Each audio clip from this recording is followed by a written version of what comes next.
Sir, good morning sister. ஓம் சாந்தி. Good morning. ஓம் சாந்தி. குஷியா இருக்கீங்களா?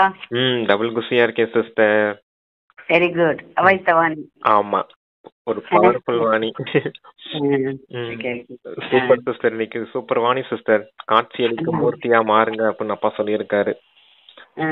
ஓகே, சரிங்க சிஸ்டர், வாசிங்க நீங்க முரளிய. காட்சி கொடுக்கும் மூர்த்தியா மாறினாதான் ஜனங்க ஆத்மாக்கள் மாத்த முடியும். எல்லாம் சொல்லி சொல்லி சொல்லி கேட்டு அழுத்து போச்சு அவங்களுக்கு. கேட்டு கேட்டு ஆமா, காட்டினாதான் இப்ப அவங்க போய் பதியும். அவங்களுக்கு நம்மளும் மாறணும்னு நினைக்கிறதுனால அப்பா ஒரே ஷாட் கொடுத்துட்டாரு. காட்சி கொடுக்கும் மூர்த்தியா மாறுங்கள். ஓகே பிரதர், அப்பாவோட மகா வாக்கியங்களை கேட்போம். 26/1/2025 காலை முரளி அவ்யக்த பாப்தாதா மதுபன். Revised date 15/12/2003. ஓம் சாந்தி. பிரத்யட்சம் செய்வதற்கு சாதாரண தன்மையை அலௌகீக தன்மையாக மாற்றி காட்சி தரும் மூர்த்தியாக ஆகுங்கள் அப்படின்னு. காட்சி தரும் மூர்த்தி ஆகணும். பிரத்யட்சம் செய்வதற்கு பிரத்யட்சம் செய்வதற்கு சாதாரண தன்மையிலிருந்து, அதாவது சாதாரண தன்மையை அலௌகீக தன்மையாக மாற்றி காட்சி அளிக்கும் மூர்த்தி ஆகுங்கள் சொல்லியிருக்காரு. Okay sister. காட்சி அளிக்கும் மூர்த்தியாகுங்கள். இன்று பாப்தாதா தன்னுடைய நாலாபுறமும் உள்ள பிராமண குழந்தைகளின் நெற்றியில் நடுவில் பாக்கியத்தின் 3 நட்சத்திரங்களை பார்த்து கொண்டே இருக்கின்றார். எத்தனை சிரேஷ்டமான பாக்கியம்! மேலும் எவ்வளவு சுலபமாக கிடைத்துள்ளது. ஒன்று அலௌகீக சிரேஷ்ட பிறவியின் பாக்கியம், இரண்டாவது சிரேஷ்ட சம்பந்தங்களின் பாக்கியம், மூன்றாவது அனைத்து பிராப்திகளின் பாக்கியம். 3 பாக்கியத்தின் மூன்று பாக்கியத்தின் நட்சத்திரத்தை பாக்குறாரு பிராமண குழந்தைகள். அது என்ன நட்சத்திரம்னு சொல்றாரு. ஒண்ணு பிறவிகளின் நட்சத்திரம், எவ்வளவு சிரேஷ்டமான பிறவிங்கிற நட்சத்திரத்தின் பாக்கியம். 2வது பாக்கியம் சம்பந்தங்களின் பாக்கியம், தந்தை ஆசிரியர் சத்குரு அப்படி இருக்கு இல்லையா சம்பந்தங்கள், அதனுடைய பாக்கியம். 3வது பொக்கிஷங்களின் பாக்கியம், அதாவது பிராப்திகளின் பாக்கியம் அப்படின்னு சொல்லியிருக்காரு சிஸ்டர். சரி, வாசிங்க. 3 ஜொலிக்கக்கூடிய நட்சத்திரங்களை பார்த்து பாப்தாதாவும் புன்முறுவல் பூத்து கொண்டே இருக்கிறார். பிறவியின் பாக்கியத்தை பாருங்கள். சுயம் பாக்கிய விதாதா தந்தை மூலம் உங்கள் அனைவருக்கும் பிறவி கொடுத்தவரே பாக்கிய விதாதா எனில் பிறவி எவ்வளவு அலௌகீகமான மற்றும் சிரேஷ்டமானது. உங்கள் அனைவருக்கும் கூட இந்த பாக்கியத்தின் பிறவிக்கான நஷா, ஆன்மீக போதை மற்றும் குஷி இருக்கிறதல்லவா? கூடவே சம்பந்தத்தின் விசேஷ தன்மையை பாருங்கள். முழு கல்பத்தில் இப்படிப்பட்ட சம்பந்தம் மற்ற எந்த ஆத்மாவுக்குமே கிடைக்காது. விசேஷ ஆத்மாக்களான உங்களுக்கே ஒருவர் மூலமாக 3 சம்பந்தங்களின் பிராப்தி கிடைத்துள்ளது. ஒருவரே தந்தையாகவும் ஆசிரியராகவும் சத்குருவாகவும் இருக்கின்றார். அப்படி ஒருவர் மூலமாகவே 3 சம்பந்தங்கள் பிராமண ஆத்மாக்களை தவிர வேறு யாருக்குமே இல்லை. அனுபவம் இருக்கிறது அல்லவா? தந்தையின் சம்பந்தத்தில் ஆஸ்தியும் கொடுத்து கொண்டிருக்கின்றார், பாலனையும் செய்து கொண்டிருக்கின்றார். ஓகே, அந்த 3 சம்பந்தங்கள் சொல்லியிருக்காரு சிஸ்டர். பிறவி, சம்பந்தங்கள் மற்றும் அந்த பிராப்தியின் பாக்கியம். பிறவி கொடுத்திருக்கிறது யாரு? பாக்கிய விதாத்தா, பாக்கியத்தின் வள்ளல், பாக்கியத்தை வழங்கக்கூடிய வள்ளல். அப்போ உங்களுடைய பிறவி எவ்வளவு பெரிய பாக்கியம் நிறைந்ததா ஆயிடுச்சு. சர்வ சம்பந்தங்கள் இருக்குது. அதுல முக்கியமான 3 சம்பந்தம் சொல்றாரு, தந்தை ஆசிரியர் சத்குரு. இப்படி யாருக்குமே இப்படிப்பட்ட பாக்கியம் கிடைக்காது அப்படின்னு சொல்றாரு. ஏன்னா உலகத்துல இருக்க மனிதர்களுக்கு இந்த 3 சம்பந்தங்களும் தனித்தனியாக இருக்குது. ஆனா குழந்தைகளாய் உங்களுக்கு 3மே ஒருத்தராவே இருக்காரு அப்படின்னு சொல்றாரு. அப்புறம் உங்களுடைய பிராப்தி அதுவும் எவ்வளவு உயர்ந்ததா இருக்குது அப்படின்னு சொல்ல வர்றாரு. சரி, வாசிங்க சார். ஆஸ்தியும் பாருங்கள் எத்தனை உயர்ந்த மற்றும் அழிவற்றதாக இருக்கின்றது. உலகினர் சொல்கின்றனர் நம்மை காப்பவர் கடவுள் என்று. ஆனால் நீங்களோ நம்பிக்கை மற்றும் போதையுடன், அதாவது நஷாவுடன் கூடியவர்கள் சுயம் பகவானே நம்மை பாலனை செய்து கொண்டிருக்கிறார். அப்படிப்பட்ட பாலனை, பரமாத்மா வளர்ப்பு, பரமாத்மா அன்பு, பரமாத்மா ஆஸ்தி யாருக்கேனும் பிராப்தியாகி உள்ளதா? ஆகவே ஒருவரே தந்தையாக, காப்பவராக, மேலும் ஆசிரியராகவும் இருக்கின்றார். ஒவ்வொரு ஆத்மாவின் வாழ்க்கையில் விசேஷமாக 3 சம்பந்தங்கள் அவசியமானதாகும். ஆனால் 3 சம்பந்தங்களும் தனித்தனியாக இருக்கிறது. உங்களுக்கு ஒருவரிடமே 3 சம்பந்தங்களும் உள்ளது. 2 3 in 1. படிப்பு பாருங்கள். 3 காலங்களின் படிப்பு, திரிகால தரிசி ஆகுவதற்கான படிப்பு, படிப்பு வருமானத்திற்கான ஆதாரம் என சொல்லப்படுகிறது. படிப்பின் மூலம் பதவியின் படிப்பின் மூலம் பதவி பிராப்தியாகின்றது. ம். முழு உலகத்திலும் பாருங்கள், அனைத்தையும் விட உயர்ந்ததிலும் உயர்ந்த பதவி ராஜ்ய பதவி என புகழ் பாடப்பட்டுள்ளது. எனவே உங்களுக்கு இந்த படிப்பின் மூலமாக என்ன பதவி கிடைக்கின்றது? ம். இப்பொழுதும் ராஜா, மேலும் எதிர்காலத்திலும் ராஜ்ய பதவி. இப்போது சுயராஜ்ய ராஜயோக சுயராஜ்ய அதிகாரி, நாளைக்கு விஸ்வராஜ்ய அதிகாரி அவர் சொல்றாரு. சரி இப்போது sister. சுயராஜ்ய ராஜயோக சுயராஜ்ய அதிகாரி, மேலும் எதிர்கால ராஜ்ய பாக்கியமும் அழிவற்றது. ம். இதைவிட பெரிய பதவி வேறு எதுவும் இல்லை. ஆசிரியர் மூலமாக கல்வியும் 3 காலத்திற்கான மேலும் பதவியும் தெய்வீக ராஜ்ய பதவி கிடைத்திருக்கின்றது. அப்படிப்பட்ட ஆசிரியர் என்ற சம்பந்தம் பிராமண வாழ்க்கையை தவிர வேறு யாருக்கும் ஏற்படவில்லை, ஏற்படவும் முடியாது. கூடவே சத்குரு என்ற சம்பந்தம், சத்குரு மூலமாக ஸ்ரீமத், அந்த ஸ்ரீமத்திற்குத்தான் இன்றளவும் பக்தியில் மகிமை நடந்து கொண்டு வருகின்றது. ம். நீங்கள் நம்பிக்கையுடன் கூறுகின்றீர்கள், நம்முடைய ஒவ்வொரு அடியும் எதனுடைய ஆதாரத்தில் நடக்கின்றது? ஸ்ரீமத்தின் ஆதாரத்தில் ஒவ்வொரு அடியும் நடக்கின்றது. ஆகவே ஒவ்வொரு அடியிலும் ஸ்ரீமத் படி நடக்கின்றோமா என சோதனை செய்யுங்கள். ஓகே சிஸ்டர், சொல்லட்டா? தந்தை மூலமா உங்களுக்கு பாலனை நடந்துகிட்டு இருக்குது. பரமாத்மா தந்தையே உங்களை வளர்த்துட்டு இருக்காரு. உலகத்துல இருக்கவங்க சொல்றாங்க இறைவன் நம்மளை காக்கக்கூடியவரா இருக்காரு அப்படின்னு சொல்றாங்க. ஆனா நீங்க போதையோட சொல்றீங்க இறைவனை நம்மளை வளர்த்துட்டு இருக்காரு, கூடவே ஆஸ்தியும் கொடுத்துட்டு இருக்காரு. அப்ப தந்தையின் வளர்ப்பு, ஆஸ்தி, சொர்க்கத்தின் ஆஸ்தி கொடுக்குறாரு இல்லையா? அப்ப இதெல்லாம் எவ்வளவு உயர்ந்த பிராப்தி அப்படின்னு யோசிச்சு பாருங்க அப்படின்னு சொல்லியிருக்காரு தந்தையின் சம்பந்தத்துல. ரெண்டாவது, ஆசிரியரா உங்களுக்கு என்ன காரியம் செய்யறேன் அப்படின்னு சொல்றாரு. ஆசிரியரா என்ன படிப்பு படிக்க வைக்கிறாரு? 3 காலங்களின் படிப்பு. இறந்த காலம், நிகழ்காலம், வருங்காலம், 3 காலங்களையும் தெரிஞ்சிட்டீங்க இல்லையா? திரிகால தரிசியா மாறி இருக்கீங்க இல்லையா? கூடவே இந்த படிப்பின் மூலமா ஏற்படக்கூடிய பதவி என்ன? அது உலக ராஜ்யத்தின் எஜமானர், உலகத்தின் எஜமானர் அப்படிங்கிற பதவி, விஸ்வராஜ்ய அதிகாரி. இப்பவும் நீங்க ராஜயோகி சுயராஜ்ய அதிகாரியா ஆகுறீங்க இந்த படிப்பின் மூலமா, நாளைக்கு விஸ்வராஜ்ய அதிகாரியாவும் ஆகுறீங்க அப்படின்னு சொல்லியிருக்காரு. இது ஆசிரியருடைய சம்பந்தம். மூன்றாவது, சத்குரு மூலமாக கிடைக்கக்கூடிய பிராப்தி என்ன அப்படின்னா ஸ்ரீமத் கொடுக்கிறாரு. அதாவது சத்குரு ஸ்ரீமத் கொடுக்கிறாரு. இதுக்கு தான் பக்தி மார்க்கத்துல இன்றளவும் மகிமை இருக்குது அப்படின்னு சொல்றாங்க. பக்தி மார்க்கத்துல என்ன மகிமை இருக்குது அப்படின்னா ஸ்ரீமத் பகவத்கீதைன்னு இருக்குது இல்லையா? அது குரு தான் சிஷியனுக்கு கற்பிச்சது மாதிரி சொல்றாங்க. அதாவது அந்த கிருஷ்ணர் அர்ஜுனனுக்கு போதிச்சதா சொல்றாங்க இல்லையா? அதான் அந்த மகிமை சொல்றாரு அப்பா. ஸ்ரீமத் படி நீங்க நடந்தீங்கன்னா ஒவ்வொரு அடியிலையும் வெற்றி கிடைக்கும் அப்படிங்கிறதுக்காக ஸ்ரீமத் கொடுக்கறேன் அப்படின்னு சொல்றாரு. அப்புறம் சத்குரு மூலமா வரதானங்கள்ன்ற பொக்கிஷங்களும் கிடைச்சிருக்குது. வரதானங்களே சுரங்கங்கள் அப்படின்னு சொல்லுவாரு. அந்த வரதானங்கள் கூட எப்படிப்பட்டதா இருக்குது? சரி வாசிங்க சிஸ்டர், அது அடுத்துதானே வருது. பாக்கியம் பிராப்தமாகி உள்ளது. ஆனால் பாக்கியத்தின் பிராப்தி வாழ்க்கையில் அனுபவமாகிறதா? ஒவ்வொரு அடியும் ஸ்ரீமத் படி இருக்கிறதா? அல்லது அவ்வப்போது மன்மத்து மனவழி அல்லது பரமத்து பிறர் வழி என்பது கலக்கவில்லை தானே? ஒருவேளை ஸ்ரீமத் படி நடிக்கிறோம் என்றில் ஒவ்வொரு அடியிலும் பல கோடி மடங்கு சேமிப்பு ஏற்படும் என்பதை வைத்து கண்டறிய முடியும். அடி ஸ்ரீமத் படி இருக்கின்றது எனில் சகஜமாக வெற்றி உண்டு. கூடவே சத்குரு மூலமாக வரதானங்களின் சுரங்கமும் பிராப்தியாகியுள்ளது. வரதானம் இருக்கிறது எனில் அதன் அடையாளம் எங்கு வரதானம் இருக்குமோ அங்கு உழைப்பு இருக்காது. எனவே சத்குருவின் சம்பந்தத்தில் சிரேஷ்ட வழியும் மற்றும் சதா வரதானமும் கிடைக்கின்றது. மேலும் விசேஷத்தன்மை சகஜ மார்க்கத்திற்கு ஆனதாகும். எப்பொழுது ஒருவரிடத்திலேயே 3 சம்பந்தங்களும் இருக்குமோ அப்பொழுது நினைவு செய்வதும் எளிதாகும். மூவரையும் தனித்தனியாக நினைக்க வேண்டிய அவசியம் இல்லை. ஆகையால் நீங்கள் அனைவரும் ஒரு பாபாவை தவிர வேறு யாரும் இல்லை என சொல்கிறீர்கள். இது சகஜமானது எனில் ஒருவருக்குள் விசேஷ சம்பந்தங்கள் வந்து விடுகின்றது. ஆக பாக்கியத்தின் நட்சத்திரம் ஜொலித்துக் கொண்டிருக்கிறது எனில் பாபா மூலம் அனைவருக்கும் பிராப்திகள் என்னவோ இருக்கத்தான் செய்கின்றது. ஆமா, ஸ்ரீமத் மூலமா என்ன ஆகுதுன்னா வெற்றி கிடைக்குது. ஒவ்வொரு அடியிலும் ஸ்ரீமத் பண்ணி நடந்தீங்கன்னா வெற்றி உண்டாகுது அப்படின்னு சொல்றாரு. வரதானங்களை நீங்க ஒவ்வொரு காரியத்திலையும் பயன்படுத்தும் போது என்ன ஆகுதுன்னா அது உழைப்பு இல்லாம சகஜ முயற்சி ஆயிடுது.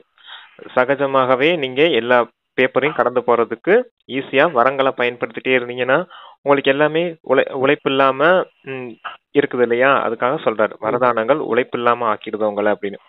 கூடவே தந்தை கிட்ட இந்த 3 சம்பந்தங்களும் இருக்க காரணத்தினால நினைவு செய்யறது கூட ரொம்பவும் சுலபமாயிடுது. இதுதான் தந்தையினுடைய விசேஷ தன்மை. தனித்தனியாக அவர் நினைவு செய்ய வேண்டியதில்லை இல்லையா? ஒரே ஒளிப்புள்ளி பரமாத்மா தான் அவர் 3 விதமான சம்பந்தத்திலையும் நமக்கு பிராப்தி அள்ளி கொடுத்துட்டு இருக்காரு அப்படின்னு சொல்றாரு. Okay sister. மூன்றாவது பாக்கியத்து நட்சத்திரம். அனைத்து பிராப்திகள் பிராமணர்களின் பொக்கிஷத்தில் எந்த ஒரு பொருளின் குறைவும் இல்லை என மகிமை இருக்கிறது.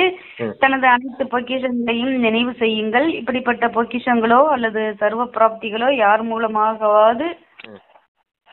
மூலமாகவாவது கிடைக்க முடியுமா என்ன? உளமாற என்னுடைய பாபா என்று சொல்லுங்கள். பொக்கிஷங்கள் முன் வந்துவிடும். ஆகையால் இவ்வளவு சிரேஷ்ட பாக்கியத்தை சதா நினைவில் இருக்க வேண்டும். இதில் வரிசை கிரமமாக இருக்கின்றனர். பாப்தாதா இப்போது இதையே விரும்புகிறார். யாதெனில் ஒவ்வொரு குழந்தையும் கோடியில் சிலர், அந்த சிலரிலும் சிலர் என்றால் அனைவரும் நம்பர்வார் அல்ல, நம்பர் 1 ஆக இருக்க வேண்டும். ஆகவே தன்னிடம் கேளுங்கள், வரிசை கிரமமாக இருக்கிறோமா அல்லது முதல் எண்ணில் இருக்கிறோமா, என்னவாக இருக்கிறோம்? டீச்சர்ஸ் நம்பர் 1 அல்லது நம்பர் வாரா? பாண்டவர்கள் நம்பர் 1 அல்லது நம்பர் வாரா? என்னவாக இருக்கிறீர்கள்? யார் நம்பர் 1 நாங்கள் இருக்கிறோம், மேலும் சதா இருப்போம் என புரிந்து கொள்கிறீர்களோ, இன்று நம்பர் 1 நாளை நம்பர் வாரில் வந்து விடுவது அப்படி இருக்க கூடாது அப்படிங்கிறாங்க. ஆமா, சரி, ஓகே. என்னன்னா அந்த பிராப்திகள் 3வது நட்சத்திரத்தை சொல்றாரு அப்பா. 3வது நட்சத்திரம் பிராமணர்களின் மகிமையே அவங்க கிட்ட எல்லா பொக்கிஷங்களும் இருக்கும் அப்படின்னு தான் மகிமை இருக்குது. அப்போ உங்ககிட்டயும் எல்லா பொக்கிஷங்களும் இருக்குதா அப்படின்னு சோதனை செஞ்சுக்கோங்க. என்னென்ன பொக்கிஷம் இருக்குது? ஞானத்தின் பொக்கிஷம், குணங்களின் பொக்கிஷம், சக்திகளின் பொக்கிஷம், ஆசீர்வாதங்களின் பொக்கிஷம், குஷியின் பொக்கிஷம், இப்படி என்னென்ன இருக்குது. என்னுடைய பாபான்னு சொல்லுங்க, அப்போ உங்களுக்கு எவ்வளவு பொக்கிஷம் வருதுன்னு உங்களுக்கு தெரியும் அப்படின்னு சொல்லுவாரு. அதாவது தெய்வீக குணங்கள், அன்பின் பொக்கிஷம், சக்திகளின் பொக்கிஷம் எல்லாம் இருக்குது இல்லையா? ஞானத்தின் பொக்கிஷம் இதெல்லாம் சொல்றாரு. அப்ப ஆசீர்வாதங்களின் பொக்கிஷம், குஷியின் பொக்கிஷம் எல்லாத்தையும் சொல்லிட்டு இதெல்லாம் உங்களுக்கு எவ்வளவு எல்லாமே உங்களுக்கு இருக்குது. அப்போ உங்களுடைய நீங்க எப்படிப்பட்டவங்களா இருக்கணும்? நம்பர் 1 இருக்கணும். நம்பர் 1 இருக்கீங்களா இல்ல நம்பர் வாரா இருக்கீங்களான்னு கேக்குறாரு. அதான் ஒவ்வொருத்தவரையா கேக்குறாரு. ஆசிரியர் சொல்லுங்க, டீச்சர்ஸ் சொல்லுங்க, டபுள் ஃபாரினர் சொல்லுங்கன்னு ஒன்னா கேட்டுட்டு இருக்காரு சிஸ்டர்.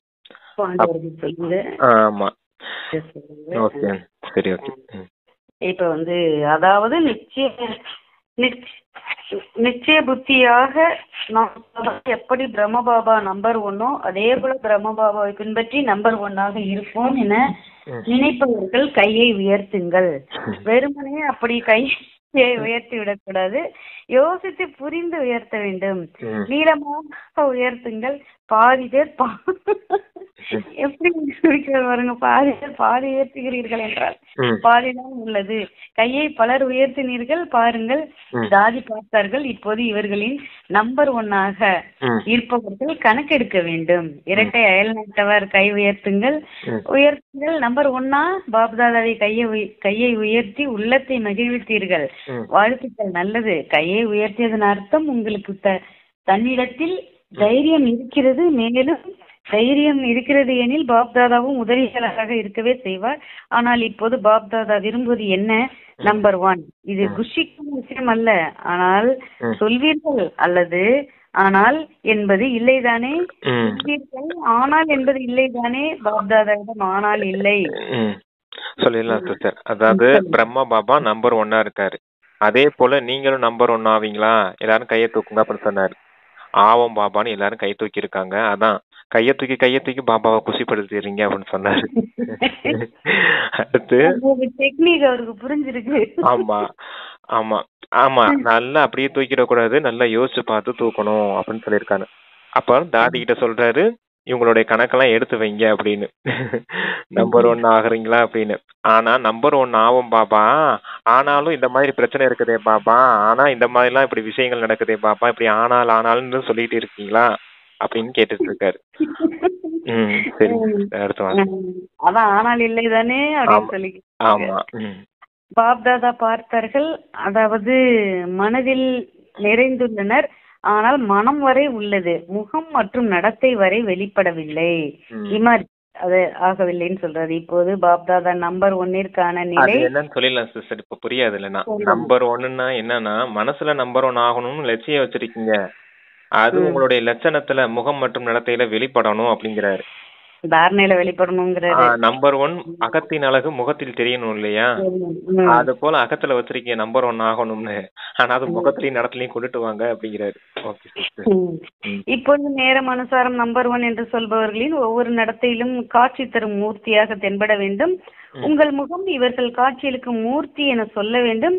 இறுதி பிறவி வரை கூட இறுதி காலம் வரையும் உங்கள் ஜட சித்திரத்தில் காட்சியளிக்கும் மூர்த்தியாக அனுபவமாகிறது. ஆக சைத்தன்யத்தில் கூட எப்படி பிரம்ம பாபாவை பார்த்தார்கள், சாகார சொரூபத்தில் பரிசா பின்னாலா ஆனால் சாகார சொரூபத்தில் இருந்தாலும் உங்கள் அனைவருக்கும் என்னவாக தென்பட்டார்? சாதாரணமாக தென்பட்டாரா என்ன?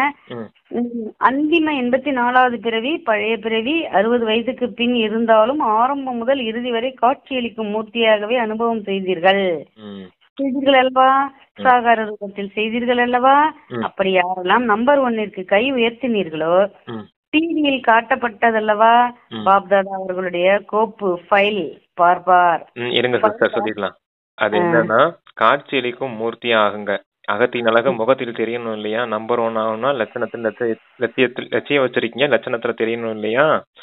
அப்ப சாக்கார சரீரத்தை பாத்தீங்க. எப்படி உங்களோட ஜட சித்திரம் இப்ப கூட காட்சி அளிக்கும் மூர்த்தியா இருக்குது இறுதி பிறவில கூட, கலியுகத்தின் இறுதி பிறவில கூட. அதே போல பிரம்மா பாபாவுடைய 84வது பிறவி பாத்தீங்க இல்லையா? 60 வயசு வயதான தோற்றம் இல்லையா? இருந்தாலும் அவர் எப்படி இருந்தாரு? காட்சி அளிக்கும் மூர்த்தியாவே இருந்தார் இல்லையா?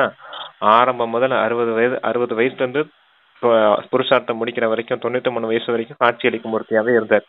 இறுதி நேரத்துல பரிஸ்தாவானாரு. பரிஸ்தா சுரூபம் எல்லாருக்கும் காட்சியா கிடைச்சது. ஆனா அவர் 33 வருஷம் வாழ்ந்த காலம் பூராமே காட்சி அளிக்கும் மூர்த்தியாவே இருந்தார் இல்லையா? அதே போல நீங்களும் நம்பர் 1 ஆகணும் கையை தூக்குனீங்க இல்லையா? அவரை போலவே நீங்களும் காட்சி அளிக்கும் மூர்த்தியா ஆகணும் அப்படின்னு சொல்லியிருக்காரு. Okay sister. அப்ப அவரை போலவே நம்மளும் காட்சி அளிக்கும் மூர்த்தியா ஆகணும். இப்ப நீங்க அந்த காரியம் செய்யுங்க அப்படின்னு சொல்லியிருக்காரு. சரி வாசிங்க சிஸ்டர். பாப்தாதா அவர்களுடைய ஃபைல் பார்ப்பார். ஃபைல் பாப்தாதாவிடம் இருக்கிறது தானே. ஆகவே இப்பொழுதிலிருந்து உங்களின் ஒவ்வொரு நடத்தையின் மூலம் அனுபவமாக வேண்டும். கர்மம் சாதாரணமானதாக இருந்தாலும், எந்த வேலை செய்தாலும், வியாபாரம் செய்கிறீர்கள், மருத்துவம் செய்கிறீர்கள், வழக்கறிஞர் பணி செய்கிறீர்கள், என்ன செய்தாலும், ஆனால் எந்த இடத்தில் உங்கள் சம்பந்தம் தொடர்பில் வருகிறீர்களோ அவர்கள் உங்களுடைய நடத்தையால் இவர்கள் விடுபட்ட மற்றும் அலௌகீகமானவர்கள் என உணர்கிறார்களா, அல்லது இவர்கள் லௌகீகத்தில் இருப்பது போல இருக்கின்றார்களா என சாதாரணமாக புரிந்து கொள்கிறார்களா? காரியத்திற்கு விசேஷத்தன்மை இல்லை, ஆனால் நடைமுறை வாழ்விற்குத்தான் விசேஷத்தன்மை. அங்கதான் அண்டர்லைன் பண்ணணும். சாதாரண காரியத்துக்கு விசேஷத்தன்மை இல்ல, நடைமுறை வாழ்க்கைக்கு தான் விசேஷத்தன்மை இருக்குது. நீங்க சாதாரண காரியம் செய்யுங்க, வழக்கறிஞரா இருக்கீங்க, வியாபாரம் செய்றீங்க, மருத்துவரா இருக்கீங்க, இல்ல ரொம்ப கீழான காரியம் செய்துட்டு இருக்கீங்க, அதாவது கீழான காரியம்னா குறைவான தொழில் அந்த மாதிரி செய்துட்டு இருக்கீங்க அப்படின்னா கூட காரியம் சாதாரணமா இருக்கட்டும், ஆனா உங்களுடைய நடைமுறை வாழ்க்கை எப்படி இருக்குது அப்படிங்கறதான். யாருக்கிட்ட நீங்க சம்பந்த தொடர்புல வந்தாலும் இவங்க சாதாரணமானவர்கள் இல்ல, அலௌகிகமானவர்கள், விடுபட்டு இருக்காங்க அப்படின்னு அனுபவம் சொல்லணும் எல்லாரும் அப்படின்னு சொல்றாரு சிஸ்டர். சரி நடைமுறை வாழ்விற்குத்தான் விசேஷத்தன்மை. மிக நல்ல வியாபாரம், மிக நல்ல வழக்கறிஞர், மிக நல்ல மருத்துவர், இவ்வாறு பலர் இருக்கின்றனர். விசேஷ ஆத்மாக்களின் பெயர் அடங்கிய புத்தகம் ஒன்று வெளியிடப்பட்டது. எவ்வளவு பேருடைய பெயர் வருகிறது, அதிகம் இருக்கிறது. இவர் இத்தகைய சிறப்புத்தன்மை செய்தார், இவர் இத்தகைய சிறப்புத்தன்மை செய்தார், பெயர் வந்து விட்டது. ஆகவே யாரெல்லாம் கை உயர்த்தினீர்களோ அனைவருமே உயர்த்த வேண்டும். அப்போது உங்கள் நடைமுறை வாழ்க்கையில் மாற்றத்தை பார்ப்பார்கள். இந்த சப்தம் இப்போது வெளிவரவில்லை. தொழிற்சாலையில் வேலை செய்தாலும், எங்கு வேலை செய்தாலும், ஒவ்வொரு ஆத்மாவும் இவர்கள் சாதாரண செயல் செய்தாலும் காட்சிகளுக்கு மூர்த்தியாக இருக்கிறார்கள் என சொல்ல வேண்டும். இவ்வாறு செய்ய முடியுமா? முன்னால் அமர்ந்திருப்பவர்கள் கூறுங்கள், முடியுமா? இப்பொழுது ரிசல்ட்டில் குறைவாகவே கேட்கிறது, சாதாரண தன்மை அதிகம் தெரிகிறது. ஆம், எப்போதாவது ஏதாவது விசேஷ காரியம் செய்கிறீர்கள், விசேஷ கவனம் வைக்கிறீர்கள் எனில் சரியாக தென்படுகிறது. ஆனால் உங்களுக்கு பாபா மீது அன்பு இருக்கிறது. பாபா மீது அன்பு இருக்கிறதா? கை உயர்த்துங்கள். அதிகமான டீச்சர்ஸ் வந்துள்ளனர். முடியுமா? அவ்வப்போது சாதாரணம், அவ்வப்போது விசேஷமா? எந்த காரியம் செய்தாலும் பேச்சு கூட அலௌகீகமானதாக இருக்க வேண்டும் என்ற வார்த்தை கூட சொல்கிறீர்கள். சாதாரண சொல்லாக கூடாது. அதாவது சாதாரண காரியம் செய்துட்டு இருக்கீங்க, அப்ப எல்லா காரியமும் அலௌகிக தன்மையா இருக்கணும்னு சொன்னாரு. ஆனா விசேஷ காரியம் செய்யும் போது மட்டும் விசேஷ கவனம் கொடுக்குறீங்க மற்ற நேரத்துல கொடுக்கறது இல்ல. அவ்வப்போது சாதாரண தன்மையா, அவ்வப்போது விசேஷ தன்மையா இப்படி இருக்கக்கூடாது. எப்பவுமே சாதாரண காரியம் செய்துட்டு இருந்தாலும் உங்களுடைய விசேஷத்தன்மை வெளிப்பட்டுட்டே இருக்கணும். எப்பவுமே உங்க அலௌகிக தன்மை வெளிப்பட்டுட்டே இருக்கணும். உங்க வார்த்தையில கூட இப்ப அலௌகிக தன்மை வெளிப்படணும் அப்படின்றத சொல்றாரு சிஸ்டர். அதான் தொழிற்சாலைகள்ல வேலை பார்த்துட்டு இருந்தாலும், யாருக்கு கீழே அடிபணிஞ்சு வேலை செய்யற மாதிரி இருந்தாலும் நீங்க உங்களுடைய அலௌகிக தன்மையை காட்டக்கூடியவங்களா இருக்கணும் அப்படின்னு சொன்ன. பிரம்ம பாபா என்ன செஞ்சுட்டு இருந்தாரு? சாணி தட்டிட்டு இருந்தாரு இல்லையா? அப்ப கூட அவருடைய அலௌகிக தன்மை தெரிஞ்சுட்டு தான் இருந்துச்சு. மற்ற வேலைகள்லாம் செய்துட்டு தான் இருந்தார் பிரம்ம பாபா யஜ்யத்துல. டாய்லெட் கழுவுவாரம் பிரம்ம பாபா. நிறைய காரியம் செய்வார். அதே போல எந்த ஒரு காரியம் இங்க செஞ்சுட்டு இருந்தாலும் உங்ககிட்ட இருந்து அந்த அலௌகிக தன்மையே தென்படணும் அப்படின்னு சொல்றாரு. அவ்வப்போது சாதாரண தன்மை, அவ்வப்போது அந்த அலௌகிக தன்மைன்னு இருக்கக்கூடாது அப்படின்னு சொல்றாரு. Okay sister. இப்பொழுது பாப்தாதாவிற்கு அனைத்து குழந்தைகளிலும் இருக்கும் விசேஷமான ஆசை யாதனில் பிறகு தந்தையின் பிரத்யட்சம் ஏற்படும். உங்களின் செயல் நடத்தை முகம் தானாகவே வெளிப்படுத்தும். வார்த்தை தெளிவுபடாது. முகம் தானாகவே தெளிவுபடுத்தும். வார்த்தை தெளிவுபடாது. உங்கள் சொற்கள் ஒரு அம்பு போல் தைக்கின்றது. ஆனால் அது உங்களுடைய நடத்தையில செயல்ல தெரியணும். வார்த்தையில சொல்றீங்க அது ஒரு அம்பு போல தச்சிடுது. ஆனா அவங்க செயலை பார்க்கல விரும்புறாங்க. உங்க முகம் மற்றும் நடத்தையில தான் அந்த அலௌகிக தன்மை தெரியணும் அப்படின்னு சொல்றாரு. வார்த்தையில சொல்லிக்கிட்டே இருக்கேன் அதுங்க அலௌகிக தன்மைன்னு அப்படின்னு சொல்றாரு. செயல்ல காட்டுங்க அப்படிங்கிறார். சரி சிஸ்டர். ஒரு அம்பு போல் தைக்கின்றது. ஆனால் இவர்களை உருவாக்கியது யார் என்ற வெளிப்பாடு ஏற்படும். தானாக தேடுவார்கள், கேட்பார்கள், உங்களை உருவாக்கியவர் யார்? படைப்பவரை தீட்சம் செய்கின்றது. படைப்பவரை பிரத்யட்சம் செய்யணும் செய்கிறது. படைப்பு சூப்பர் வார்த்தையில அது சிஸ்டர். படைப்பவர்களை பிரத்யட்சம் செய்கிறது. ஆமா, அவளையும் அவரையும் பிரத்யட்சனாதி கனெக்ட் பண்ணி ஒரே விட சொல்றாருப்பா. ஆமா, படைப்பவரை பிரத்யட்சம் செய்கிறது. சரி, இந்த வருடம் என்ன செய்வீர்கள்? தாதிகள் கிராம சேவை செய்யுங்கள் என்று கூறினார்கள். அதை தாராளமாக செய்யுங்கள். ஆனால் பாப்தாதா என்ற இந்த மாற்றத்தை பார்க்க விரும்புகின்றார். ஒரு வருடத்தில் முடியுமா? ஒரு வருடத்தில் இரண்டாவது முறை எப்பொழுது சீசன் ஆரம்பமாகுமோ அப்பொழுது வித்தியாசம் தென்பட வேண்டும். அனைத்து சென்டர்களில் இருந்து குரல் வர வேண்டும். அதாவது பெரிய மாற்றம். பிறகு பாடல் பாடுவார்கள். பரிவர்த்தனை. சாதாரணமான பேச்சு இப்பொழுது உங்கள் பாக்கியத்திற்கு முன் நல்லதாக இருக்காது. சாதாரணமான பேச்சு இப்பொழுது உங்கள் பாக்கியத்திற்கு முன் நல்லதாக இருக்காது. காரணம் நான் என்பதாகும். இந்த நான் என்ற தன்மை, நான் யோசித்தேன், நான் கூறினேன், நான் என்ன செய்கிறேனோ அதுவே சரி. இந்த நான் என்பதால் அபிமானம் வருகிறது, கோபம் வருகிறது. இரண்டும் தனது வேலையை செய்கிறது. பாபாவின் பிரசாதமாகும். நான் எங்கிருந்து வந்தது? பிரசாதமாக கிடைத்ததை யாராவது எனது என்று கொண்டு வர முடியுமா என்ன? ஒருவேளை புத்தியும் இருக்கிறது, ஏதாவது கலைகள் விசேஷ தன்மைகளும் இருக்கிறது. பாப்தாதா விசேஷ தன்மைகளை புத்தியை வழங்கியுள்ளார். ஆனால் அதை நான் என்று கொண்டு வராதீர்கள். இந்த நான் என்பதை அழித்து விடுங்கள். இது சூட்சும நான் ஆகும். அலௌகீக வாழ்க்கையில் இந்த நான் என்ற தன்மை காட்சியளிக்கும் மூர்த்தி ஆக விடாது. ஆகவே தாதிகள் என்ன புரிந்துள்ளீர்கள்? மாற்றம் செய்ய முடியுமா? 3 பாண்டவர்கள் நிர்வாகியர் அதாவது நான் என்பதை முடிச்சிடுங்க அப்படின்னு சொன்னாரு. எதுல அப்படின்னா, சரி மாற்றத்தை கொண்டுட்டு வந்துட்டீங்க, அதாவது பரிவர்த்தனைன்னு சொல்லி உங்களுக்குள்ள மாற்றம் கொண்டுட்டு வந்துட்டீங்க. உங்ககிட்ட ஏதோ ஒரு விசேஷ தன்மையோ கலைகளோ தென்படுது அப்படின்னா என்ன செய்யணும்? அப்ப நான் யோசித்தேன், நான் செய்தேன், நான் பேசுனதுனாலதான் இப்படி எனக்குள்ள இப்படி விசேஷ தன்மை வருதுங்கிற இந்த நான் சொல்லிட்டு இருக்கீங்க பாத்தீங்களா? இந்த நானுங்கிறத முடிச்சிடுங்க அப்படின்னு சொல்றாரு. இந்த நானு தான் அபிமானத்தை எடுத்து வரும். அபிமானம் வந்துருச்சுன்னா கோபம் வரும். அப்போ உங்க முகம் மற்றும் நடத்தையில எப்படி அதை வெளிப்படுத்துவீங்க? காட்சி அளிக்கும் மூர்த்தி ஆவீங்க. அதுதான் அந்த அபிமானம், நான்கிற அபிமானம் உங்களை காட்சி அளிக்கும் மூர்த்தியா ஆக விடாது அப்படின்னு சொல்லியிருந்தார்.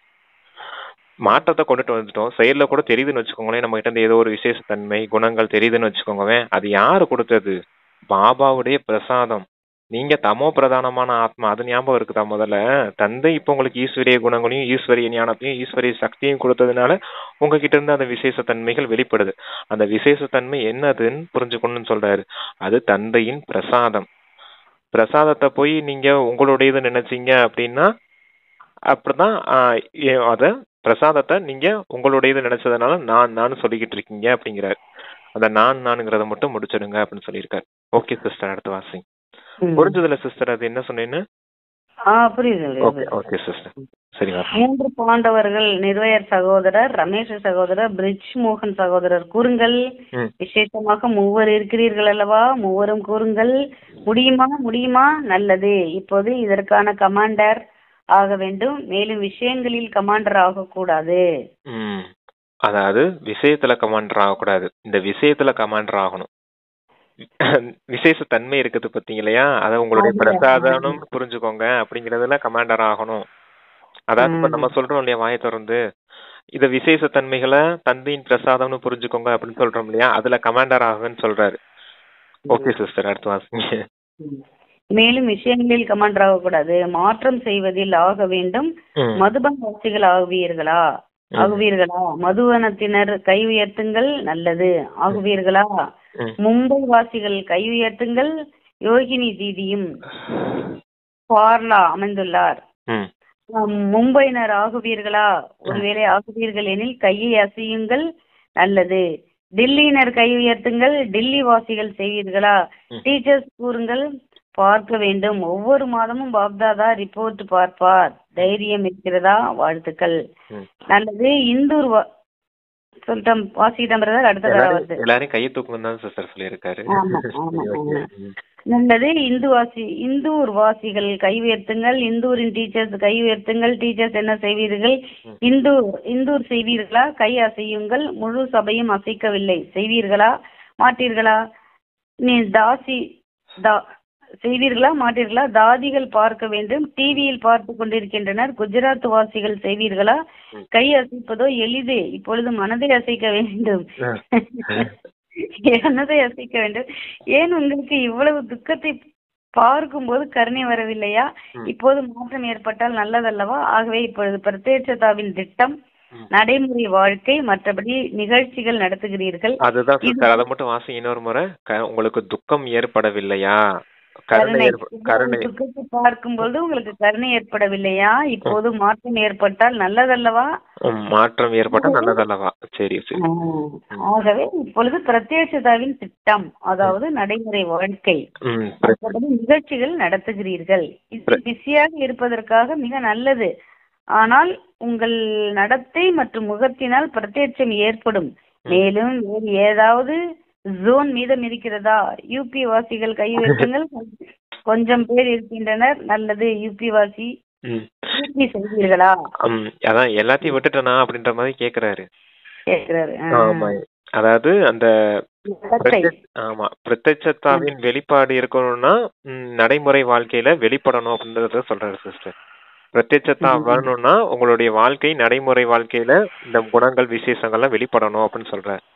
ஓகே சிஸ்டர், அந்த காட்சி முகத்தினால் பிரத்யட்சம் தான் ஏற்படணும். வாயெல்லாம் என்ன வேணான்ட்டாரு. வாயை திறந்து சொல்லணும். ஆமா, சொல்லிட்டே இருக்காதீங்க, செஞ்சு காட்டுங்க அப்படின்னு சொல்லியிருக்காரு. செஞ்சாதான் உங்களுக்கு டக்கு போய் உள்ளார பதியும். இவங்க செய்வாங்களா அப்படின்ட்டு போயிடுவாங்க. ஆமா, அதான் செயல காட்டுறதுக்கு தானே காட்சி அளிக்கும் மூர்த்தியா மாறுங்கன்னு சொல்லியிருக்காரு. அது தலைப்பிலே கொடுத்துட்டு ஒரே பிரதர். மகாராஷ்டிரனர் கை உயர்த்துங்கள். நீளமாக உயர்த்துங்கள். கொஞ்சமா தூக்கிருப்பாங்க போல, அதுக்கு சொல்றது. நீளமாக உயர்த்துங்கள். நல்லது. மகாராஷ்டிராவினர் செய்வீர்களா? வாழ்த்துக்கள்.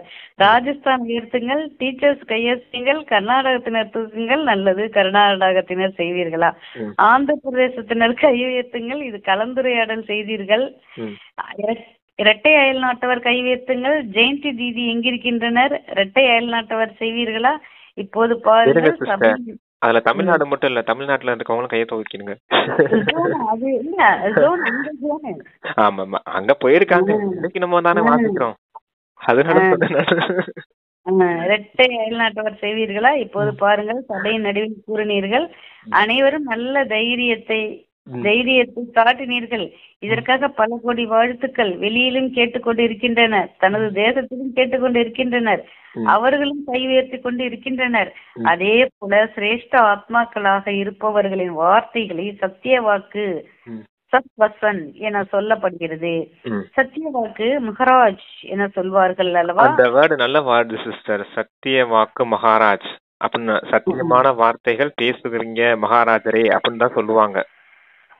அப்ப உங்களுடைய வாக்கு பேசக்கூடிய வார்த்தைகள் எல்லாம் சத்தியமான வார்த்தைகளா அவங்களுக்கு போய் சேரணும் அப்படின்னு சொல்றாரு. அவங்களும் எப்படி சொல்லணும், நீங்க நல்ல உண்மையான விஷயங்களே பேசுறீங்க, எங்களுக்கு நல்ல விதத்துல புரியுது அப்படின்ற மாதிரி சொல்லணும் அப்படிங்கிறார். சரி வாசிங்க. பின்னாடி வருது. ஆமா ஆமா. மகாராஜ் சத்திய வாக்கு மகாராஜ் என்ன சொல்கிறார்கள் அல்லவா, நீங்களோ மகாராஜாவீர்கள், உங்கள் அனைவருடைய ஒவ்வொரு வார்த்தையும் கேட்பவர்கள் உள்ளத்தில் இது சத்திய வாக்கு என அனுபவம் செய்ய வேண்டும். மனதில் நிறைய நிறைந்துள்ளது. பாப்தாதாவிடம் மனதை பார்ப்பதற்கான டிவி இருக்கிறது. இந்த டிவி வெளி தோற்றத்தை காட்டுகிறது அல்லவா, ஆனால் பாப்தாதாவிடம் ஒவ்வொரு நேரத்திற்கான மனதின் வேகத்திற்கான எந்திரம் உள்ளது. மனதில் நிறைய தென்படுகிறது. மனதின் டிவி பார்க்கும்போது குஷி ஆகிவிடுகிறார். அதிக பொக்கிஷங்கள் இருக்கின்றன, சக்திகள் இருக்கின்றன. ஆனால் கர்மத்தில் இயன்ற சக்தியின் அளவு என்றாகி விடுகிறது. அதாவது எண்ணத்துல நிறைய வச்சிருக்கீங்க, அத பாபா டிவில பாத்துட்டாரு. இது ஸ்தூல டிவில ஸ்தூலமான சரீரம் தெரியுது. ஆனா தந்தை கிட்ட மனதை பார்க்கக்கூடிய டிவி இருக்குது. அந்த எண்ணம் நல்லா இருக்குது அப்படின்னு சொல்றாரு. அதான் பாபா அதுல பொக்கிஷங்கள் நிரம்பி இருக்குது, குணங்கள் சக்திகள்லாம் பொக்கிஷங்கள் நிரம்பி இருக்குது. ஆனா கர்மத்துல வரும்போது எண்ணத்துல நல்லா இருக்குது, செயல்ல வரும்போது இயன்ற அளவுன்னு வந்துருது அப்படிங்கிறாரு. இயன்ற அளவுலாம் கிடையாது, எண்ணத்துல எப்படி இருக்குதோ அதே போல செயல்லையும் தெரியணும், உங்களுடைய வார்த்தைகள்லயும் தெரியணும், உங்களுடைய முகத்திலையும் தெரியணும், உங்களுடைய நடத்தையிலையும் தெரியணும்னு சொல்லியிருக்காரு. அப்பதான் நீங்க நம்பர் 1 ஆகணும் அப்படின்னு சொல்லியிருக்காரு. முடிஞ்ச செய்வோம் அப்படின்னு செய்யாம எல்லாத்துலயும் டோட்டலா அடியோட எல்லாம் தெரியணும்னு சொல்ல முகம் வரை கொண்டு வாருங்கள், நடத்தை வரை கொண்டு வாருங்கள். அப்போது அனைவரும் உங்களுடைய ஒரு பாடல் கூட இருக்கிறது அல்லவா, சக்திகள் தோன்றினர் என, சிவசக்திகள் தோன்றினர் அப்படின்னு ஒரு பாட்டு இருக்குல்லவா, அப்படின்னு சொல்வார்கள். அனைவரும் சிவசக்திகள், பாண்டவர்கள் சக்திகளே ஆவார்கள். சக்திகள் சிவதந்தையை பிரத்யட்சம் செய்வீர்கள். இப்போது சிறு சிறு விளையாட்டை முடித்து விடுங்கள். இப்போது வானப்பிரஸ்த நிலையை எமர்ஜ் செய்யுங்கள். ஆக பாப்தாதா அனைத்து குழந்தைகளுக்கும் இந்த நேரம் பாப்தாதாவின் ஆசைகளை பூர்த்தி செய்யக்கூடிய ஆசைகளின் நட்சத்திரங்களை பார்த்து கொண்டிருக்கிறார். எந்த விஷயம் வந்தாலும் இந்த ஸ்லோகனின் நினைவில் கொள்ளுங்கள். பரிவர்த்தன், மாற்றம், பரிவர்த்தன், பரிவர்த்தன். ஆமா, சக்திகள் தோன்றினாங்க, அப்ப காரியம் நடந்துருச்சு அப்படின்னு சொல்லுவாங்க. எண்ணத்துல வச்சிருந்தீங்க, வார்த்தையிலயும் செயல்லையும் முகம் மற்றும் நடத்தையில வந்துருச்சுன்னா சக்திகள் வந்துட்டாங்கன்னு சொல்லிடுவாங்க இல்லையா, சிவசக்தி சேனைகள் இல்லையா, நீங்க இப்ப பாண்டவ சக்திகள் இல்லையா அப்படின்றத சொல்லியிருந்தாரு. அடுத்து இப்ப உங்களுக்குள்ள மாற்றம் வேணும். உங்கள் தந்தை அதிகமா சொல்லக்கூடிய இந்த ஸ்லோகன் மாற்றம் மாற்றம் மாற்றம் அப்படின்னு சொல்றாரு. பரிவர்த்தனை, சுய மாற்றம், சுயத்தை மாற்றம் செய்யுங்க அப்படின்றதுக்கு சொல்றாரு. சரி அடுத்து வாசிங்க சிஸ்டர். என்று பாப்தாதாவின் வார்த்தையான ஒரு சப்தத்தை மறக்க கூடாது. அது எது? பரிவர்த்தன். நான் மாற வேண்டும், மற்றவர்கள் மாற வேண்டும் என்றல்ல, நான் மாற வேண்டும், மற்றவர்களை மாற்ற வேண்டும். பிறர் மாறினால் நான் மாறுவேன் என்றல்ல, நான் நிமித்தமாக வேண்டும், நான் தான் அர்ஜுனனாக வேண்டும். அப்போதே பிரம்ம பாபாவுக்கு சமம் நம்பர் 1 ஆவீர்கள். பின்னால் இருப்பவர்கள் கை தூக்குங்கள். பின்னால் இருப்பவர்களுக்கு பாப்தாதா முதலில் அன்பு நினைவுகளை கொடுத்து கொண்டிருக்கிறார். அச்சா, சுய மாற்றம் செய்யுங்க ஃபர்ஸ்ட் அப்படின்னு சொல்றாரு. நீங்க மாறணும், மற்றவர்கள் மாறணும், மற்றவங்க மாறினா நான் மாறுவேன் அப்படிங்கிறது கிடையாது. சுய மாற்றத்தின் மூலமா நீங்க மாறி மற்றவங்களை மாற்றக்கூடிய காரியம் செய்யுங்க. மற்றவங்க மாறினா நான் மாறுவேன் பாபா அப்படின்னு இருக்கக்கூடாது அப்படின்னு சொல்றாரு. சுய மாற்றம் தான் உலக மாற்றத்தை ஏற்படுத்தும். பிறருடைய மாற்றம் உலக மாற்றத்தை ஏற்படுத்தும்னு இல்ல ஸ்லோகனு. ஒவ்வொருத்தவங்களுக்கும் தனித்தனி முறையில அப்பா ஸ்ரீமத் கொடுத்திருக்காரு. சுய மாற்றம் செஞ்சு உலக மாற்றம் ஏற்படும் அப்படின்னு சொல்லியிருக்காரு சிஸ்டர். அதாவது சுய மாற்றம்னு என்ன? எண்ணம், சொல், செயல், சம்பந்தம், தொடர்பு, நீ சொன்னாலே முகம் மற்றும் நடத்தை எல்லாமே மாற்றம் அடையணும். எல்லாமே மாற்றம் அடைஞ்சுன்னா ஆட்டோமேட்டிக்கா உலகம் மாற்றம் அடையும் அப்படின்னு சொல்லியிருக்காரு.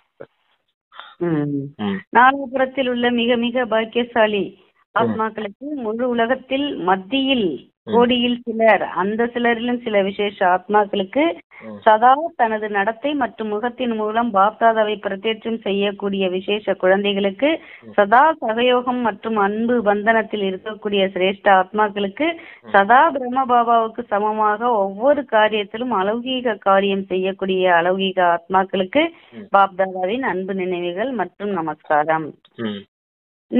லிங்க்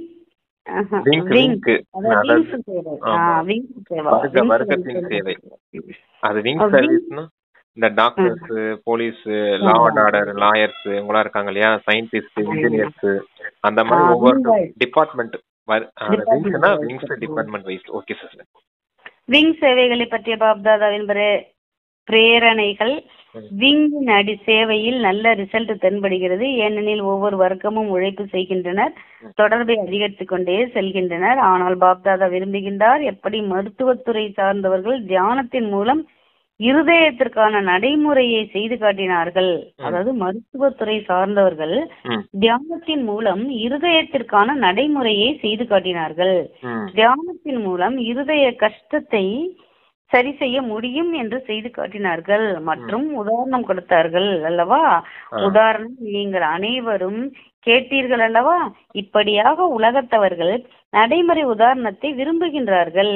இந்த விதத்தில் எந்தெந்த விங் வந்துள்ளீர்களோ நிகழ்ச்சிகளை செய்துதான் ஆக வேண்டும் செய்கின்றீர்கள். ஆனால் இப்படி ஏதாவது திட்டத்தை உருவாக்குங்கள். இதன் மூலம் நடைமுறை ரிசல்ட் அனைவருக்கும் வரும், அனைத்து வர்க்கத்தினருக்கும் பாப்தாதா கூறிக்கொண்டுள்ளார். இது அரசாங்கம் வரை சென்று கொண்டிருக்கிறது தானே. மேலும் அங்கங்கே உங்கள் சப்தம் பரவி உள்ளது. எனவே தியானத்தின் வாயிலாகவும் முடியும். இப்பொழுது இதை மேலும் அதிகரிக்க வேண்டும். இப்பொழுது நடைமுறை சான்று கொடுங்கள். தியானத்தின் மூலமாக அனைத்தை பரப்ப முடியும். அனைவரின் கவனமும் தியானத்தின் பக்கமும் ஆன்மீகத்தின் பக்கமும் திரும்ப வேண்டும். அச்சா நல்லது. முரளி நிறைய இருக்கு. டாக்டர் சர்வீஸ் நல்லா செஞ்சிருக்காங்க. டாக்டர் விங்ஸ் அந்த ஹார்ட் ப்ராப்ளம்ஸ் எல்லாமே இந்த தியானத்தின் மூலமா சரியாகுது அப்படிங்கிற நடைமுறை வாழ்க்கையில உதாரணமா காமிச்சிட்டாங்க. மற்ற வர்க்கத்தினரும் அதே போல சேவை செய்யணும் அப்படின்னு சொல்லியிருக்காரு. இப்ப கிரிமினல்ஸ் எல்லாம் இருக்காங்கன்னு வச்சுக்கோங்க, போலீஸ் ஆபீசர்ஸ், அங்க லாயர்ஸ் எல்லாம் இருக்காங்கன்னா தியானத்தை பழகுங்க அப்படின்னு சொல்லும் போது அவங்க கிரிமினல்ஸ்ல இருந்து நல்லவங்களா ஒழுக்கமானவர்களா மாறதுக்கு வாய்ப்பு இருக்குது இல்லையா. அது போல ஸ்டூடெண்ட்ஸ் படிக்கிறது, கான்சன்ட்ரேஷன் பவர் ஜாஸ்தி ஆகுது தியானத்தின் மூலமா. அதனுடைய நடைமுறை நிறுவனத்தை டீச்சர்ஸ் செய்யணும் அப்படின்னு ஒவ்வொன்றுக்கும் ஒவ்வொன்று இருக்குது இல்ல சிஸ்டர். அது போல சொல்றாரு, எல்லாருமே எல்லா விங் சர்வீஸ்லயும் நடைமுறை அனுபவம் செய்யணும் அப்படின்னு சொல்றாரு. எப்படி இப்ப பாபா வார்த்தையில மட்டும் சொல்லிக்கிட்டு இருக்காதையும் நடைமுறை அனுபவத்தை டாக்டர் காமிச்சாங்களோ அதே போல உங்களுடைய சுயமாற்றத்திலையும் நடைமுறை அனுபவம் வேணும், விங் சர்வீஸ் நடைமுறை அனுபவம் வேணும்னு சொல்லியிருக்காரு சிஸ்டர். எல்லாமே நடைமுறையில தான் இருக்கணும். இன்னைய முரளியோட முக்கியமான சாரமே முகத்திலையும் நடத்தையிலையும் நடைமுறையிலையும் இருக்கணும். ஆமா, வாயளவா ஸ்டாப் பண்ணிருங்க.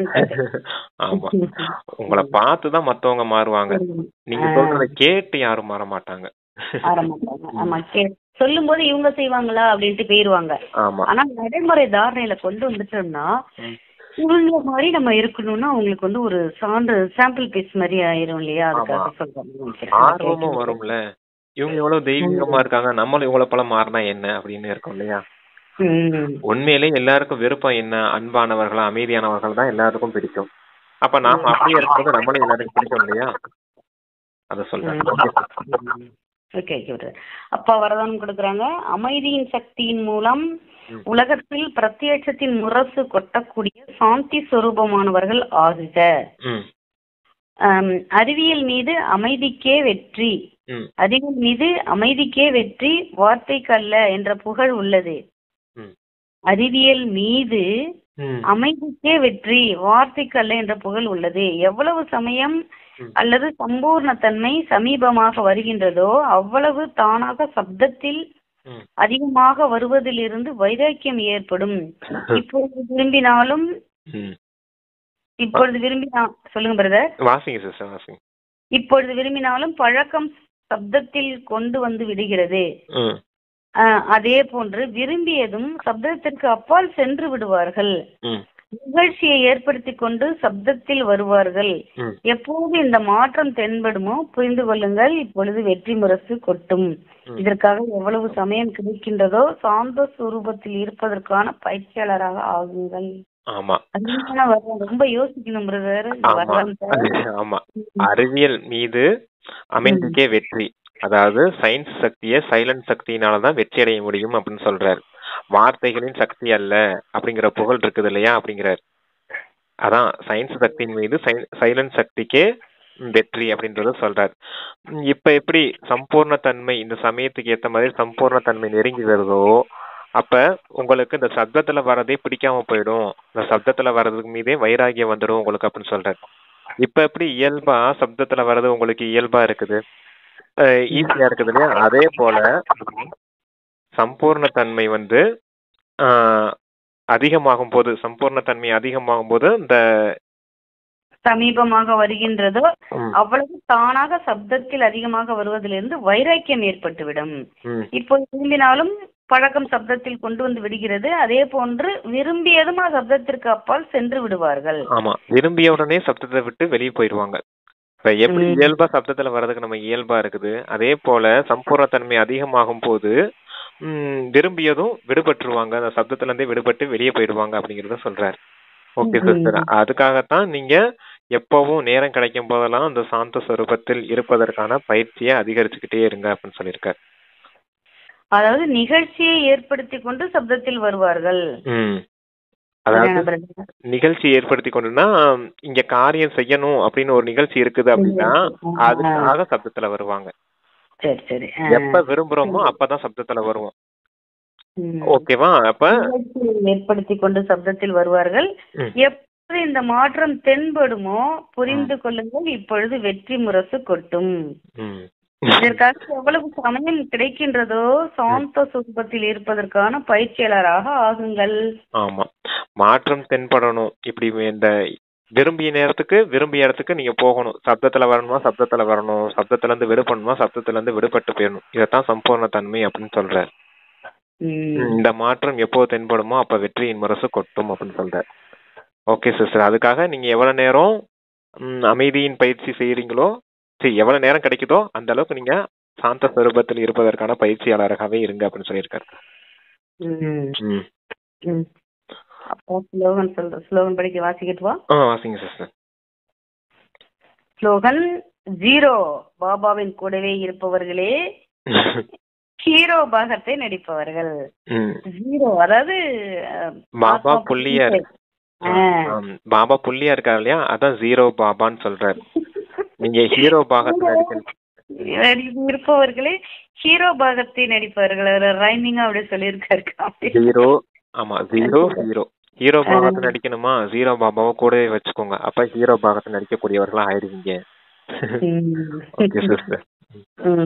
நிகழ்கால சமயத்தில் உலக நன்மையை செய்யும் சகஜ சாதனம் தனது சிரேஷ்ட சங்கல்பங்களின் ஒருமுகப்பாடு மூலம் அனைத்து ஆத்மாக்களின் அலைந்து கொண்டிருக்கும் புத்தியை ஒருநிலைப்படுத்த வேண்டும். அதாவது நிகழ்கால சமயத்தில் உலக நன்மையை செய்யும் சகஜ சாதனம் தனது சிரேஷ்ட சங்கல்பங்களின் ஒருமுகப்பாடு மூலம் அனைத்து ஆத்மாக்களின் அலைந்து கொண்டிருக்கும் புத்தியை ஒருநிலைப்படுத்த வேண்டும்.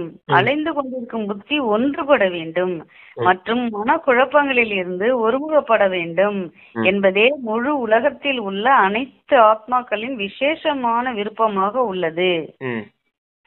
எப்பொழுது ஒருமுகப்பட்டு மனதின் சக்திகளை தானம் கொடுக்கின்றோமோ அப்பொழுது இந்த உலகத்தினரின் யாசகம் மற்றும் விருப்பத்தை பூர்த்தி செய்ய முடியும். எப்பொழுது ஒருமுகப்பட்டு மனதின் சக்திகளை தானம் கொடுக்கின்றோமோ.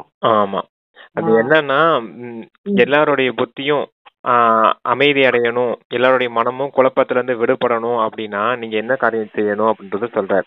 உங்களுடைய எண்ணங்களின் ஒருமுகப்பாடு, உங்களுடைய எண்ணங்கள் ஒருமுகப்படுத்தி நீங்க அதை தானம் செய்யும் போது மற்றவர்களுடைய புத்தியும் சாந்தம் அடையும்.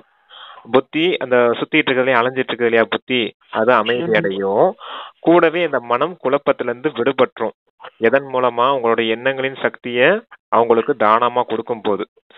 அப்ப அந்த அளவுக்கு நீங்க வாயு மண்டலத்தை உருவாக்கி வச்சிருக்கணும்.